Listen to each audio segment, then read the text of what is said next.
Thanks for staying with us right here on Sunrise as we continue, of course. This morning we're coming to you live from Vilakazi Street Precinct, and we're joined this morning by the MEC for tourism as well. Economic development involves tourism, yes, industrialization and everything related to economy. Related to economy, yes, of course, here in Gauteng. So now, you're here to tell us more about the development of the precinct here in Vilakazi Street. What will it entail? Well, as the provincial government, we will be working with the local municipality to make sure that this place is cordoned off. As you know, it's a place of significance, and we also make sure that it's safe. And that's why this program of monitors will also cover this area and other areas. But to also make sure that there is a dedicated efforts on the part of our tourism authority to market this place worldwide, because we don't want to take it for granted that it is well known. There are people who might know about the country and they might not know about this area, and of course we don't want to just prioritize this one. There are other places of significance in other regions like Tshwane, Ekurhuleni, Sidibeng. So the plan will be integrated and not just looking at the Vilakazi Street. The process of this was just a regular street with ordinary citizens living here, obviously with the two historical citizens, Archbishop Desmond Tutu and Nelson Mandela's house being here, being heritage sites. So it evolves from just being an area of a tourist area to now a precinct. What did it involve and what does it take?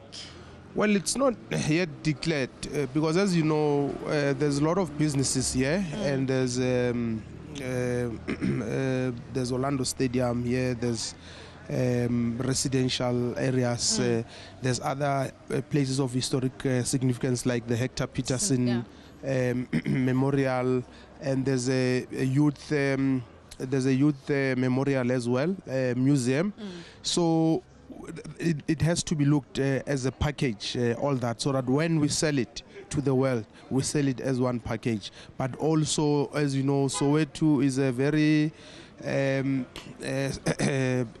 important place. It has got a special place in the history of the struggle. It has produced a lot of struggle and icons, sport icons, business people and all that. So we have to preserve it as such. So let's talk about enterprise development to the precinct and the role of the government of Gauteng, especially your department when it comes to economic development and township tourism, amongst other things. What sort of programs will this space sort of like speak to? As you know, we've got a program called the Township Economic Revitalization, and as part of that, we have prioritized township tourism, because there are a lot of places of significance, like I've said, in our different townships, and there's a huge potential. So we are deliberate in making sure that we help the local people who are involved in tourism, who are involved in your B&Bs, who've got restaurants. We help them with things like grading, support them with how to run their businesses, how to market them, help them with signages and all that through our Gauteng Tourism Authority. Okay. So for the near future, when this area finally transition to a precinct, just give us a vision. I mean, one of the key things that we always see is cars moving up and down. Are we talking where we might not be seeing cars in future on Vilakazi Street? In fact, just before the end of this year, the Premier has proposed to the city that there must just be a day where we pilot and see how will that come out, where there won't be any cars allowed here at Vilakazi Street, and we find an alternative parking space for them, where people can have free movement and ensure that instead of cars taking space, we have people coming and filling this place. So already by the end of this year, we will be organizing just one event just to pilot and see how it will come out.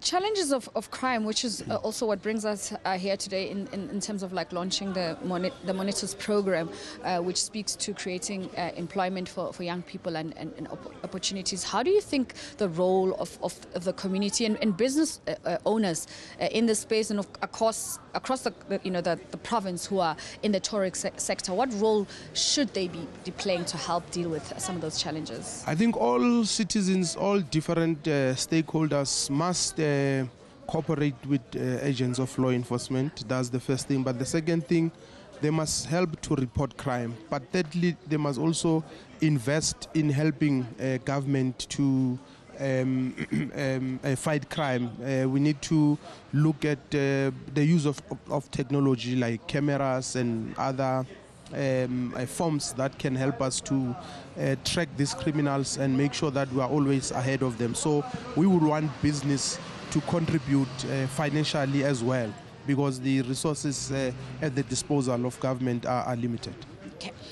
How closely as a department, you spoke about enterprise development, you spoke about the focus on township economy. Yeah.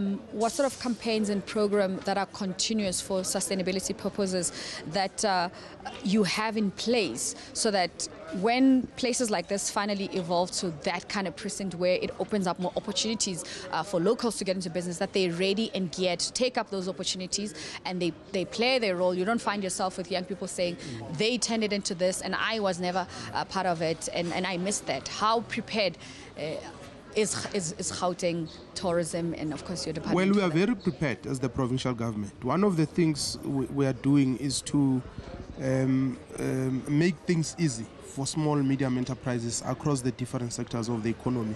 Firstly, in terms of registering their businesses with government, we are automating our systems. For instance, in liquor and in the Gauteng Enterprise Propeller, we've got a system that makes it easy for SMMEs to register their businesses, to also apply for funding through Gauteng Enterprise Propeller. We've got through Treasury what we call the e-invoicing. Soon we'll be having e-procurement where people can tender electronically. And that way it will also help to deal with the issues of corruption, because there won't be human interference. It will be a technology through and through. And also we've got a continuous program called Kondisa Ishishini Lako, meaning that fix your business. And through this program, we have been able to increase the number of SMMEs on our database since 2014 from about 3,000 to about 7,000 now.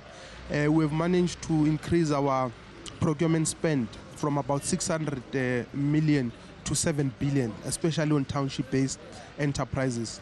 We will be investing more.